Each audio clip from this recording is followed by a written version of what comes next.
కేంద్ర ప్రభుత్వ ఉద్యోగులు ఎంతో ఆసక్తిగా ఎదురుచూస్తున్న 8వ పే కమిషన్ నివేదిక సమీపిస్తున్న వేళ ఉద్యోగ సంఘాలు సరికొత్త డిమాండ్లను తెరపైకి తెచ్చాయి. రిటైర్మెంట్ తర్వాత ఉద్యోగులకు ఆర్థికంగా ఆసరాగా నిలిచే అత్యంత కీలకమైన గ్రాట్యుటీ నిబంధనలలో మార్పులు చేయాలని వివిధ కార్మిక సంఘాలు, పెన్షనర్ల అసోసియేషన్లు ప్రభుత్వానికి వినతి పత్రాలు సమర్పించాయి. గ్రాట్యుటీ గరిష్ట పరిమితిని భారీగా పెంచడం, లెక్కింపు విధానాన్ని సవరించడం, మరణాంతర ప్రయోజనాలను మెరుగుపరచడం వంటి అంశాలు ఈ ప్రతిపాదనలో ప్రధానంగా ఉన్నాయి. ప్రస్తుతం అమల్లో ఉన్న గ్రాట్యుటీ నిబంధనలు కనీసం 5 ఏళ్ల సర్వీసు పూర్తి చేసుకుని రిటైర్డ్ అయిన ప్రభుత్వ ఉద్యోగులకు ప్రస్తుత నిబంధనల ప్రకారం గ్రాట్యుటీ ప్రయోజనం లభిస్తుంది. ఒకవేళ ఉద్యోగి సర్వీసులో ఉండగానే మరణిస్తే వారి కుటుంబానికి డెత్ గ్రాట్యుటీ అందుతుంది. అలాగే ప్రస్తుత లెక్కింపు సూత్రం ఎలా ఉందంటే, retirement come death gratuity is equal to ప్రతి 6 నెలల సర్వీస్ కాలానికి బేసిక్ పే ప్లస్ డిఏలో 1/4 వంతు చొప్పున లెక్కిస్తారు. గరిష్ట పరిమితి ఈ గ్రాట్యుటీ మొత్తం ఉద్యోగి చివరగా పొందిన వేతనానికి బేసిక్ పే ప్లస్ డిఏ గరిష్టంగా 16.5 రెట్లు మాత్రమే ఉండాలి. అలాగే ఆర్థిక పరిమితి అంటే ప్రస్తుత నిబంధనల ప్రకారం ఒక ఉద్యోగికి వచ్చే గరిష్ట గ్రాట్యుటీ పరిమితి 25 లక్షలుగా ఉంది.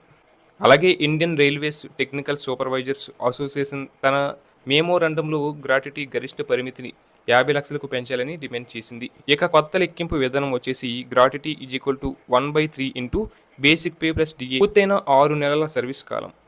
అలాగే 33 ఏళ్ళు లేదా అంతకంటే ఎక్కువ కాలం పనిచేసిన వారికి బేసిక్ పే ప్లస్ డిఏ మొత్తానికి 32 రెట్లు గ్రాట్యుటీగా ఇవ్వాలని, దీనిపై గరిష్టంగా 50 లక్షల పరిమితి ఉండాలని ఐఆర్టీఎస్ఏ పేర్కొంది.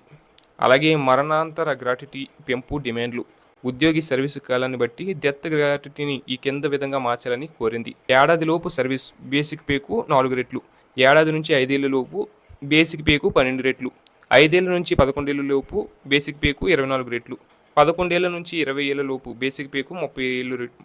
అలాగే 20 ఏళ్లకు పైబడితే ప్రతి 6 నెలల సర్వీస్ కాలానికి సగం వేతనం చొప్పున గరిష్టంగా వేతనానికి 50 రెట్లు లేదా 50 లక్షల పరిమితికి లోబడి చెల్లించాలి. ఇక railway senior citizens welfare society పెరుగుతున్న జీవన వ్యయానికి అనుగుణంగా గ్రాట్యుటీ పరిమితిని ఎప్పటికప్పుడు సమీక్షించాలని కోరింది. రిటైర్డ్ అయిన వెంటనే ఎలాంటి ఆలస్యం లేకుండా గ్రాట్యుటీ సొమ్ము అందేలా చూడాలని డిమాండ్ చేసింది. దీంతో పాటు పాత పెన్షన్ స్కీమ్, కొత్త పెన్షన్ స్కీమ్, కేంద్ర ప్రభుత్వం తీసుకొచ్చిన యూనిఫైడ్ పెన్షన్ స్కీమ్లలో గ్రాట్యుటీ నిబంధనలను హేతుబద్ధీకరించి అందరికీ సమాన న్యాయం చేయాలని కోరింది. అలాగే ఉద్యోగ సంఘాల జాతీయ కౌన్సిల్ అందరికంటే ఒక అడుగు ముందుకు వేసి భారీ డిమాండ్లను ఉంచింది. గ్రాట్యుటీ గరిష్ట పరిమితిని ఏకంగా 75 లక్షలకు పెంచాలని కోరింది. మరో కీలక మార్పుగా నెలలో 30 రోజులకు బదులుగా కేవలం 25 పని దినాలను ప్రతిపాదికగా తీసుకొని గ్రాట్యుటీని లెక్కించాలని ప్రతిపాదించింది.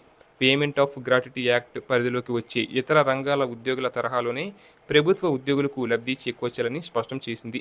ప్రస్తుతం ఉన్న 16.5 రెట్ల గరిష్ట పరిమితిని పూర్తిగా తొలగించాలని, ఈ నిబంధన వల్ల 33 ఏళ్లకు పైగా దేశానికి సేవ చేసిన ఉద్యోగులు నష్టపోతున్నారని ఎన్సీజేసీఎం ఆందోళన వ్యక్తం చేసింది.